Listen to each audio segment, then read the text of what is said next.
ಪ್ರಭು ನಿಮ್ಮೊಡನೆ ಇರಲಿ. ನಿಮ್ಮ ಆತ್ಮದೊಡನೆಯೂ ಇರಲಿ. ಮತ್ತಾಯನು ಬರೆದ ಪವಿತ್ರ ಶುಭ ಸಂದೇಶದಿಂದ ವಾಚನ. ಪ್ರಭು ನಿಮಗೆ ಮಹಿಮೆ ಸಲ್ಲಲಿ. ಆ ಕಾಲದಲ್ಲಿ ಯೇಸು ಕಫರ್ನಮ್ ಊರಿಗೆ ಬಂದಾಗ ಶತಾಧಿಪತಿಯೊಬ್ಬನು ಅವರನ್ನು ಎದುರುಗೊಂಡನು. ಪ್ರಭು, ನನ್ನ ಸೇವಕ ಮನೆಯಲ್ಲಿ ಪಾರ್ಶ್ವವಾಯು ರೋಗದಿಂದ ಹಾಸಿಗೆ ಹಿಡಿದಿದ್ದಾನೆ, ಬಹಳವಾಗಿ ನರಳುತ್ತಿದ್ದಾನೆ ಎಂದು ವಿನಂತಿಸಿದನು. ಯೇಸು, ನಾನೇ ಬಂದು ಅವನನ್ನು ಗುಣಪಡಿಸುತ್ತೇನೆ ಎಂದರು. ಅದಕ್ಕೆ ಆ ಶತಾಧಿಪತಿ, ಪ್ರಭು, ತಾವು ನನ್ನ ಮನೆಗೆ ಬರುವಷ್ಟು ಯೋಗ್ಯತೆ ನನಗಿಲ್ಲ. ತಾವು ಒಂದೇ ಒಂದು ಮಾತು ಹೇಳಿದರೆ ಸಾಕು, ನನ್ನ ಸೇವಕ ಸ್ವಸ್ಥನಾಗುವನು. ಏಕೆಂದರೆ ನಾನು ಮತ್ತೊಬ್ಬರ ಕೈ ಕೆಳಗಿರುವವನು, ನನ್ನ ಅಧೀನದಲ್ಲೂ ಸೈನಿಕರಿದ್ದಾರೆ. ಅವರಲ್ಲಿ ಒಬ್ಬನಿಗೆ ನಾನು ಬಾ ಎಂದರೆ ಬರುತ್ತಾನೆ, ಇನ್ನೊಬ್ಬನಿಗೆ ಹೋಗು ಎಂದರೆ ಹೋಗುತ್ತಾನೆ, ಸೇವಕನಿಗೆ ಇಂಥದನ್ನು ಮಾಡು ಎಂದರೆ ಮಾಡುತ್ತಾನೆ ಎಂದನು. ಆ ಮಾತನ್ನು ಕೇಳಿದ್ದೇ ಯೇಸುವಿಗೆ ಆಶ್ಚರ್ಯವಾಯಿತು. ತಮ್ಮನ್ನು ಹಿಂಬಾಲಿಸಿ ಬರುತ್ತಿದ್ದ ಜನರನ್ನು ನೋಡಿ ಹೀಗೆಂದರು, ಇಂಥ ಗಾಢ ವಿಶ್ವಾಸವನ್ನು ನಾನು ಇಸ್ರಾಯೇಲ್ ಜನರಲ್ಲಿ ಕೂಡ ಕಾಣಲಿಲ್ಲವೆಂದು ನಿಮಗೆ ನಿಶ್ಚಯವಾಗಿ ಹೇಳುತ್ತೇನೆ. ಪೂರ್ವ ಪಶ್ಚಿಮ ದಿಕ್ಕುಗಳಿಂದ ಅನೇಕ ಜನರು ಬಂದು ಅಬ್ರಹಾಮ, ಈಸಾಕ, ಯಾಕೋಬರ ಸಮೇತ ಸ್ವರ್ಗ ಸಾಮ್ರಾಜ್ಯದ ಹಬ್ಬ ಊಟದಲ್ಲಿ ಭಾಗಿಯಾಗುವರು. ಆದರೆ ಯಾರು ಈ ಸಾಮ್ರಾಜ್ಯಕ್ಕೆ ಬಾಧ್ಯಸ್ಥರೋ ಅವರನ್ನೇ ಹೊರಗೆ ದಬ್ಬಲಾಗುವುದು. ಅಲ್ಲಿ ಆ ಕಾರ್ಗತ್ತಲಲ್ಲಿ ಅವರ ಗೋಳಾಟವೇನು, ಹಲ್ಲು ಕಡಿತವೇನು. ಅನಂತರ ಯೇಸು ಆ ಶತಾಧಿಪತಿಗೆ, ಇನ್ನು ಮನೆಗೆ ಹೋಗು, ನೀನು ವಿಶ್ವಾಸಿಸಿದಂತೆಯೇ ಆಗುವುದು ಎಂದರು. ಅದೇ ಕ್ಷಣದಲ್ಲಿ ಅವನ ಸೇವಕನು ಸ್ವಸ್ಥನಾದನು. ತರುವಾಯ ಯೇಸು ಪೇತ್ರನ ಮನೆಗೆ ಬಂದರು. ಅಲ್ಲಿ ಪೇತ್ರನ ಅತ್ತೆ ಜ್ವರದಿಂದ ಮಲಗಿರುವುದನ್ನು ಕಂಡರು. ಯೇಸು ಆಕೆಯ ಕೈ ಮುಟ್ಟಿದ್ದೇ ಜ್ವರ ಬಿಟ್ಟು ಹೋಯಿತು. ಆಕೆ ಎದ್ದು ಅವರನ್ನು ಸತ್ಕರಿಸಿದಳು. ಸಂಜೆಯಾಯಿತು. ದೆವ್ವ ಹಿಡಿದ ಅನೇಕರನ್ನು ಯೇಸುವಿನ ಬಳಿಗೆ ಕರೆತರಲಾಯಿತು. ಯೇಸು ತಮ್ಮ ಒಂದು ಮಾತಿನಿಂದಲೇ ದೆವ್ವವನ್ನು ಬಿಡಿಸಿದರು. ಮಾತ್ರವಲ್ಲ, ರೋಗ ಪೀಡಿತರೆಲ್ಲರನ್ನ ಗುಣಪಡಿಸಿದರು.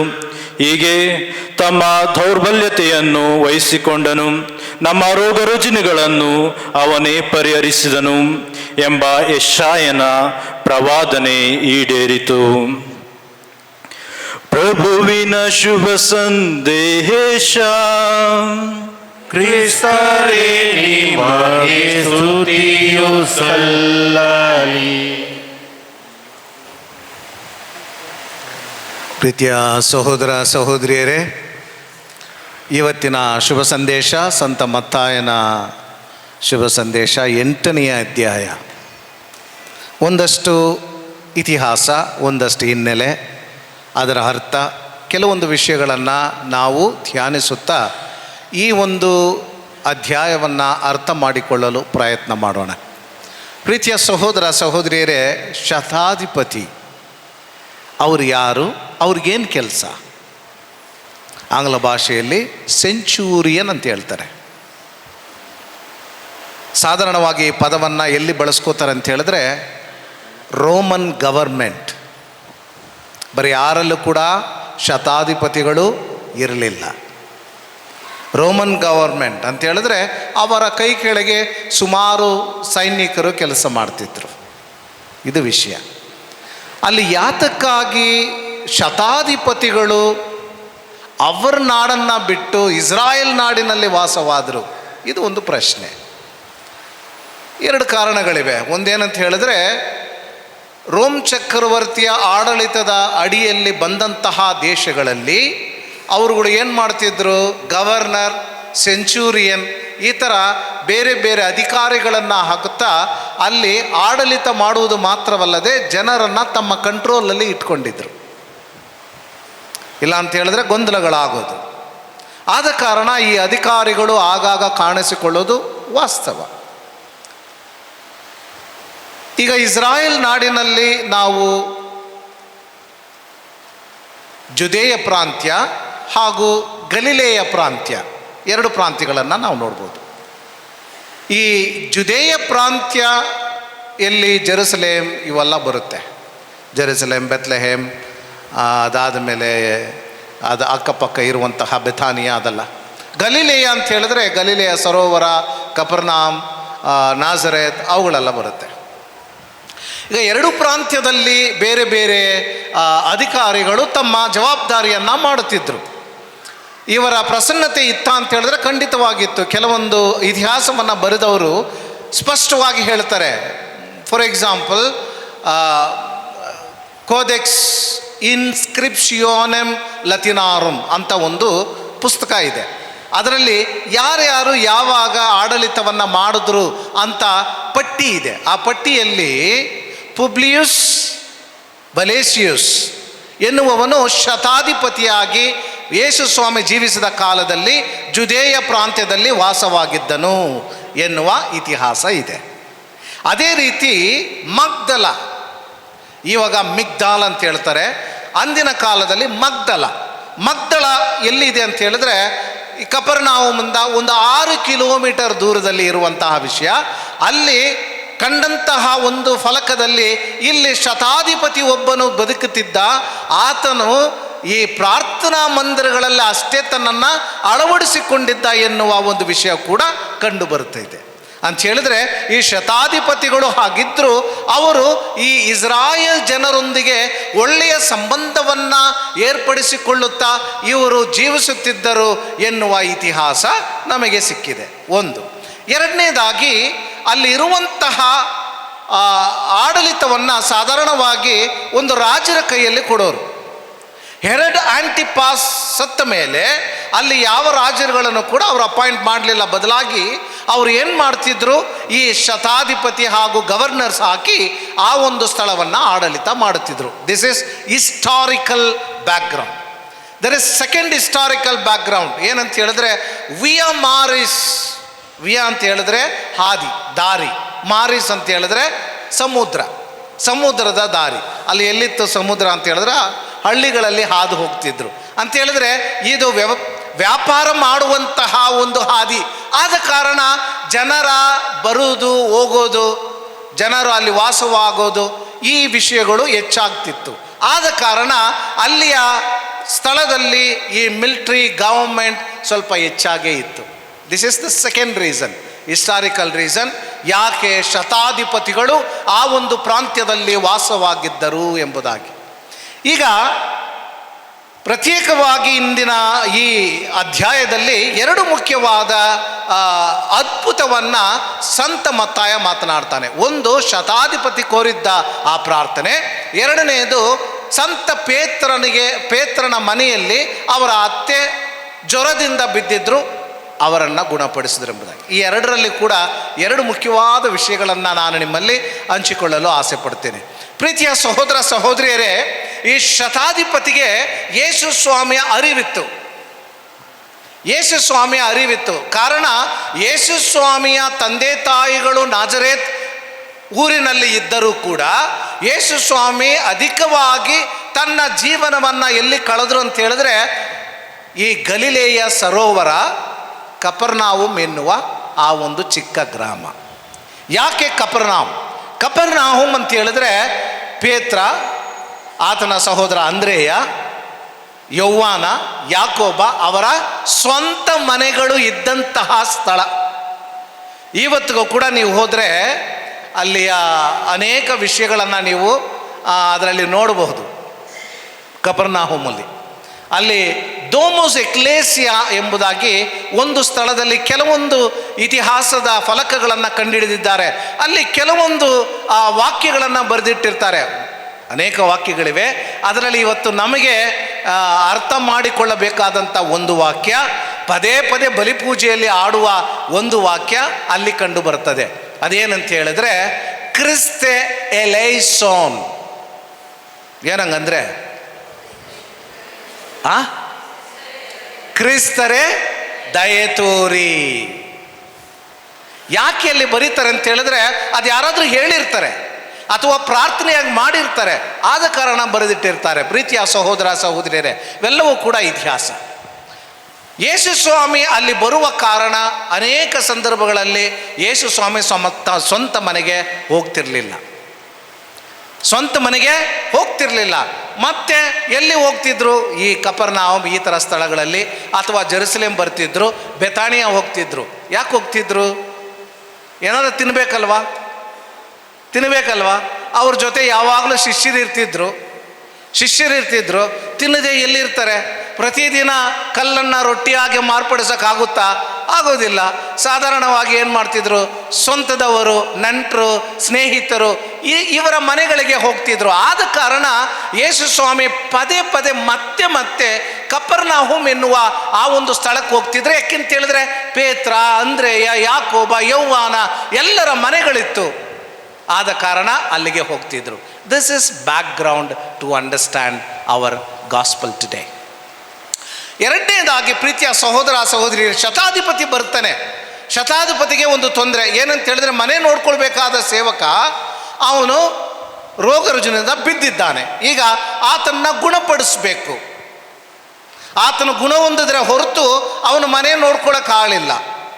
ಅಂದಮೇಲೆ ಈತ ಅವನಿಗೋಸ್ಕರ ಪ್ರಾರ್ಥನೆಯನ್ನು ಮುಂದಿಡ್ತಾನೆ. ಅಂದರೆ ಅವನು ಇಲ್ಲ ಅಂತ ಹೇಳಿದ್ರೆ ಅವನ ಮನೆ ಮುಂದಕ್ಕೆ ಹೋಗಲ್ಲ ಅಂತ ಏನೂ ಅಲ್ಲ, ಅವನ ಮೇಲೆ ಪ್ರೀತಿ ಇತ್ತು ಆತನಿಗೆ.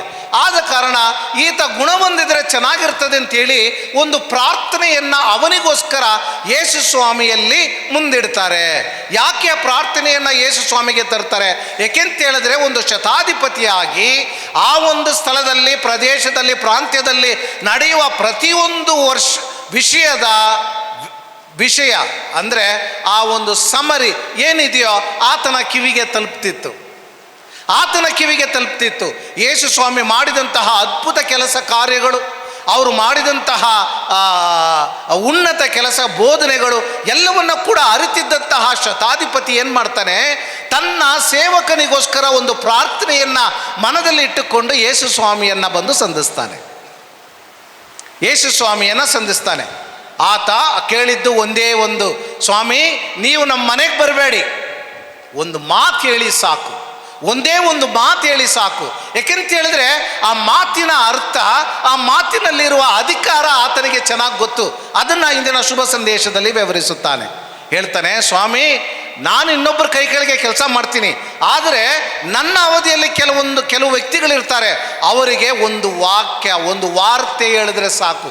ನನ್ನ ವಾರ್ತೆಗೆ ಗೌರವ ಇದೆ, ನನ್ನ ವಾರ್ತೆಗೆ ಅಧಿಕಾರ ಇದೆ, ನನ್ನ ವಾರ್ತೆಗೆ ಶಕ್ತಿ ಇದೆ. ಅದನ್ನು ಅವನು ಸ್ಪಷ್ಟವಾಗಿ ತಿಳಿಸ್ತಾನೆ. ಒಬ್ಬನಿಗೆ ಬಾ ಅಂದರೆ ಬರ್ತಾನೆ, ಹೋಗು ಅಂದರೆ ಹೋಗ್ತಾನೆ. ಬರೀ ನನ್ನ ಮಾತು, ಅಧಿಕಾರ, ಈ ಅಧಿಕಾರ ನನ್ನಲ್ಲಿದೆ. ಆದರೆ ಈ ಅಧಿಕಾರಕ್ಕೆ ರೋಗಗಳನ್ನು ಗುಣಪಡಿಸುವ ಶಕ್ತಿ ಇಲ್ಲ. ನನ್ನ ಕೈ ಕೆಳಗೆ ಕೆಲಸ ಮಾಡೋರಿಗೆ ಈ ಒಂದು command I can give, but I can not command the disease. I cannot command the dead. I cannot command the devil. ಆ ಒಂದು ಆಧ್ಯಾತ್ಮಿಕ ಶಕ್ತಿ ಎಲ್ಲಿದೆ? ನಿಮ್ಮಲ್ಲಿದೆ ಸ್ವಾಮಿ. You are someone greater than me. ನಾನು ಹೇಳಿದ್ರೆ ಜನ ಕೇಳ್ತಾರೆ, ನನ್ನ ಕೈ ಕೆಳಗೆ ಕೆಲಸ ಮಾಡೋರು ಕೇಳ್ತಾರೆ, ಆದರೆ ನೀವು ಹೇಳಿದ್ರೆ ಇಡೀ ಭೂಲೋಕನ ಕೇಳುತ್ತೆ. ಪ್ರೀತಿಯ ಸಹೋದರ ಸಹೋದರಿಯರೇ, ಶುಭ ಸಂದೇಶದಲ್ಲಿ ನೋಡಬಹುದು, ಶಿಷ್ಯರು ಹೇಳ್ತಾರೆ, ಎಂತಹ ಅಧಿಕಾರ ಇವರ ವಾಕ್ಯದಲ್ಲಿ, ಎಂತಹ ಅಧಿಕಾರ.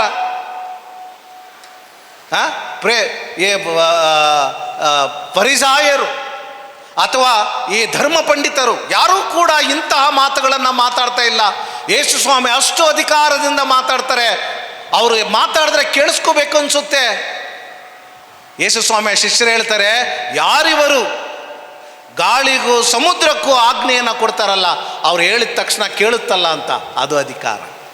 ಆ ಅಧಿಕಾರ ಏನೆಂಬುದನ್ನು ಈ ಶತಾಧಿಪತಿ ತಿಳಿದಿದ್ದ ಆತ ಯೇಸು ಸ್ವಾಮಿಗೆ ಹೇಳ್ತಾನೆ, ಸ್ವಾಮಿ ನೀವು ಬರೋದು ಬೇಡ, ಒಂದು ವಾರ್ತೆ. ಪ್ರೀತಿಯ ಸಹೋದರ ಸಹೋದರಿಯರೇ, ಸಂತ ಯೌವಾನ ತುಂಬ ಸುಂದರವಾಗಿ ಬರೀತಾನೆ, ಆದಿಯಲ್ಲಿ ವಾರ್ತೆ, ಆ ವಾರ್ತೆ ಸೃಷ್ಟಿಕರ್ತ. ಆದಿಯಲ್ಲಿ ವಾರ್ತೆ, ಆ ವಾರ್ತೆ ಸೃಷ್ಟಿಕರ್ತ. ಆತನ ಮುಖಾಂತರವೇ ಸರ್ವವೂ ಸೃಷ್ಟಿಸಲಾಯಿತು. He understands the meaning of the word logos. Beautiful. ಆದ ಕಾರಣ ಅಂತ ಹೇಳ್ತಾನೆ, ಸ್ವಾಮಿ ನೀವು ವಾರ್ತೆ, ನಿಮ್ಮ ಮುಖೇನ ಸರ್ವವೂ ಸೃಷ್ಟಿಸಲಾಗಿದೆ. ನನ್ನ ಸೇವಕ ಏನು, ಒಂದು ಮಾತು ಹೇಳಿ ಸಾಕು, ಆತನು ಎದ್ದು ಬರ್ತಾನೆ. Faith, understand. ಎರಡನೇದಾಗಿ ತನ್ನ ಸ್ವಂತ ಜನರ ಬಳಿ ಹೋಗ್ತಾರೆ ಯೇಸು ಸ್ವಾಮಿ. ಸ್ವಂತ ಜನರು ಯಾರು? ಪೇತ್ರ, ಅಂದ್ರೇಯ. ಅವರಿಗೆ ವಾರ್ತೆ ಅಲ್ಲ, ಹೇಳ್ಬೋದಾಗಿತ್ತು ಯೇಸು ಸ್ವಾಮಿ. ಪೇತ್ರನ ಅತ್ತೆನ ನೋಡ್ಬಿಟ್ಟು, ಏನಮ್ಮ ಮಲಗಿದ್ಯಾ, ಎದ್ದೇಳ ಮೇಲೆ ಸಾಕು ಅಂತ ಹೇಳಲಿಲ್ಲ. ಅವರು ಹೇಳಲಿಲ್ಲ. ಆ ತಾಯಿನ ಹೋಗಿ ಮುಟ್ಟಿ ಗುಣಪಡಿಸ್ತಾರೆ.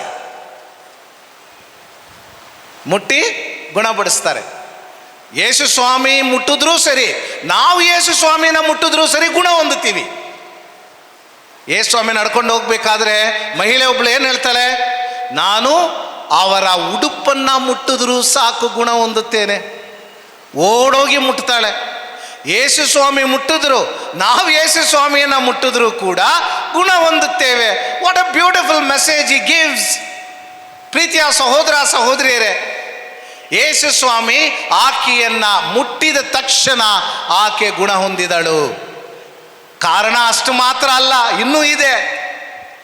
ಏನು ಕಾರಣ ಅಂತ ಹೇಳಿದ್ರೆ, ಆಕೆ ಎದ್ದೇಳಬೇಕು, ರೆಡಿ ಮಾಡಬೇಕು, ಇವ್ರಿಗೆ ಊಟ ಉಪಚಾರಗಳನ್ನು ಮಾಡಬೇಕು ಅಲ್ವಾ? ಆ ಅಮ್ಮ ಎದ್ದಿಲ್ಲ ಅಂದರೆ ಇವ್ರಿಗೆ ಊಟ ಇಲ್ಲ ಅಲ್ವಾ? ರಾತ್ರಿ ಊಟ ಇಲ್ಲ, ಹೊಟ್ಟೆ ಹಸಿವಿನಿಂದ ಮಲ್ಕೋಬೇಕು. ಅಂದರೆ ದೇವರ ಕೆಲಸಕ್ಕೆ ಆಕೆ ಬೇಕು, ದೇವರಿಗೆ ಸೇವೆ ಮಾಡೋದಕ್ಕೆ ಆಕೆ ಬೇಕು. ಆದ ಕಾರಣ ಯೇಸು ಸ್ವಾಮಿ ಆಕೆ ಹಾಸಿಗೆ ಬಳಿ ಹೋಗಿ ಅವಳನ್ನು ಮುಟ್ಟಿ ಗುಣಪಡಿಸುತ್ತಾರೆ. ಪ್ರೀತಿಯ ಸಹೋದರ ಸಹೋದರಿಯರೇ, ಇವತ್ತು ಎರಡು ಮುಖ್ಯವಾದ ವಿಷಯಗಳನ್ನು ನಾವು ಅರ್ಥ ಮಾಡ್ಕೋತೀವಿ. The command of Jesus can heal you. The touch of Jesus can transform you. The command of Jesus can heal you. The touch of Jesus can transform you. ನಿಮ್ಮನ್ನು ಬದಲಾಯಿಸುತ್ತೆ. ನಮಗೆ ಬೇಕಾಗಿರೋದು ಏನು? ನಂಬಿಕೆ. ಇವರ ವಾಕ್ಯದಲ್ಲಿ ಅಧಿಕಾರ ಇದೆ. ಸ್ವಾಮಿ ನನ್ನ ಬಳಿ ಮಾತನಾಡಿ, give me a word that I may change, transform. ಸೌಲನಿಗೆ ಒಂದೇ ಒಂದು ಮಾತು, ಸೌಲ ಏನಪ್ಪ ಮಾಡ್ತಾ ಇದೆಯಾ? ಇಡೀ ಜೀವನವನ್ನೇ ಯೇಸು ಸ್ವಾಮಿಗಾಗಿ ಸಮರ್ಪಿಸಿದ. ಯೇಸು ಸ್ವಾಮಿನ ಪ್ರತಿಯೊಂದು ಹೆಜ್ಜೆಯಲ್ಲೂ ತಿರಸ್ಕರಿಸಿದಂತಹ, ದ್ವೇಷಿಸಿದಂತಹ ವ್ಯಕ್ತಿ ಜೀವಿಸೋದು ನಾನಲ್ಲ, ನನ್ನಲ್ಲಿ ಯೇಸು ಸ್ವಾಮಿ ಜೀವಿಸ್ತಾರೆ. ಒಂದು ಮಾತು, ಮಾತಿನ ಅರ್ಥ, ಮಾತಿನ ಶಕ್ತಿ. ಪ್ರೀತಿಯ ಸಹೋದರ ಸಹೋದರಿಯರೇ, ಇವತ್ತು ನಾವು ಬೇಡ್ಕೋಬೇಕಾದ ವಿಷಯ ಅಷ್ಟೇ, ಸ್ವಾಮಿ ನನ್ನೊಂದಿಗೆ ಮಾತನಾಡಿ, ಆ ಒಂದು ಪದ ನನಗೆ ಹೇಳಿ ಅಂತ ನಾವು ಪ್ರಾರ್ಥನೆ ಮಾಡ್ಕೋಬೇಕು. You know what is your issue, what is your problem, what is your sickness, put it across. ದೇವರೇ ಒಂದು ಮಾತು ನನಗೋಸ್ಕರ ಬೇಡ್ಕೊಳ್ಳಿ. Surely will speak to you. If necessary you will touch you and heal you. ಪ್ರೀತಿಯ ಸಹೋದರ ಸಹೋದರಿ, ಸಮಯ ಇಲ್ಲ, ಆಗಿದೆ. Therefore I finish. Okay, ಈ ಅರ್ಥ ತುಂಬ ಆಳ ಇದೆ. ಸೊ ಇದನ್ನು ಇಟ್ಕೊಳ್ಳಿ. Sometimes I give you a startup. Bible ಗ್ರಂಥವನ್ನು ನಾವು ಆಳವಾಗಿ ಅರ್ಥ ಮಾಡ್ಕೋಬೇಕು. ಪ್ರತಿಯೊಂದು ಬಾರಿಗೆ ಸುಮ್ಮನೆ ಓದ್ಬಿಟ್ಟು ಇಟ್ಬಿಡೋದಲ್ಲ, ಗೋ ಲಿಟಲ್ ಡೀಪರ್. ಈಗ ನಾನು ಕೆಲವೊಂದು ವಿಷಯಗಳನ್ನು ನಿಮ್ಮಲ್ಲಿ ಹಂಚ್ಕೋತೀನಿ ಪ್ರತಿ ವಾರ, ಅದು ಯೂಟ್ಯೂಬಲ್ಲೂ ಹಾಕಿರ್ತೀವಿ. ಯಾಕೆ ಅಂತ ಹೇಳಿದ್ರೆ, to understand the gospel more deeply with lot of historical facts. ಆವಾಗ ನಮ್ಮಲ್ಲಿ ಆ ಜ್ಞಾನ ಬೆಳೆಯುತ್ತದೆ, ಆಗ ವಿಶ್ವಾಸನೂ ಬೆಳೀತದೆ. ಆದ್ದರಿಂದ ಪ್ರೀತಿಯ ಸಹೋದರ ಸಹೋದರಿಯರೇ, journey with these elements and contemplate. May God bless you.